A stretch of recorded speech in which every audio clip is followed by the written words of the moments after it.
नमो नमः। यह बात सभी को पता है कि मन्वाचार्य से लेकर श्री चाणक्य, श्री विदुर और बड़े बड़े कवियों ने अपनी बात दंड विधान पर विचार विमर्श किया है। दंड जो एक संस्कार को दृढ़ करने के लिए संस्कार को दृढ़ करने के लिए, मजबूत करने के लिए जो विधान है वह सर्वस्वीकार्य है। ऐसा नहीं होगा तो जनता में डिसिप्लिन नहीं रहेगा। इसलिए दंड विधान 4-5 हजार वर्ष पहले से ही हमारे भारतवर्ष में विद्यमान है। आपको पता है लोग कैसे दरवाज़ा बंद न करके भी रात में चंद्रगुप्त मौर्य के समय सोते थे। इतना सुंदर माहौल था, चोरी की वृत्ति लोगों में नहीं थी। आजकल हर क्षेत्र में पैसे के लिए लोग अपनी संस्कृति को भूलकर अपसंस्कृति को अपनाते हैं।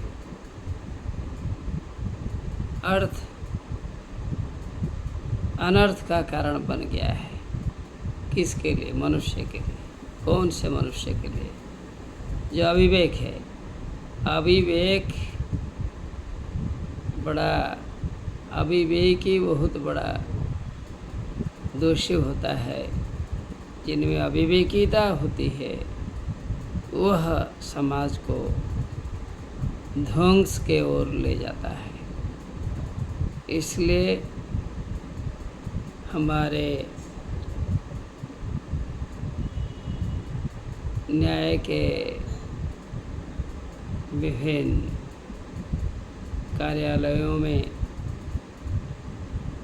लोगों को दंडित कर समाज में श्रृंखला या डिसिप्लिन को चलाने के लिए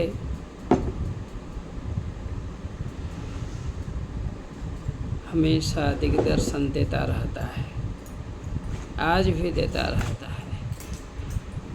इसलिए हम दंड विधान से नहीं डरेंगे, क्योंकि हमने दोष किया, दोष के कारण दंड मिल रहा है। यदि बहु असहनीय अपराध करने के बाद हम मुक्त हैं तो यह हमारे संस्कृति के खिलाफ है। दोषी को दंड मिलना चाहिए और दोषी को स्वयं समझ लेना चाहिए कि मैंने जो किया है वो खराब किया है। इसलिए एक बहुत बड़े लेखक कवि ने बतलाया है, दुष्टे दंडः प्रयोक्तव्यः। दुष्ट को दंड देना चाहिए। There should not be laxity in punishing a person who has entered into crime. जिसने दोष किया है दोषी को क्षमा नहीं करनी चाहिए।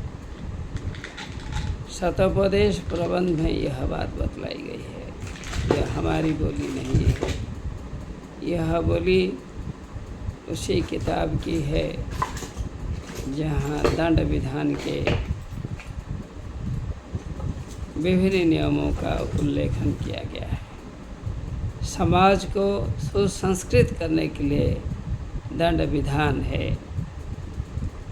अतः समाज में सभी न्याय को वृत्ति के रूप में स्वीकार करने वाले लोग अपनाते हुए समाज में उत्तम व्यवस्था का स्थापना करे, लोगों को उत्साहित करे अच्छे मार्ग में चलने के लिए। यही नीति, यह आदर्श, यही संस्कृति आशा की जाती है। नमस्कार।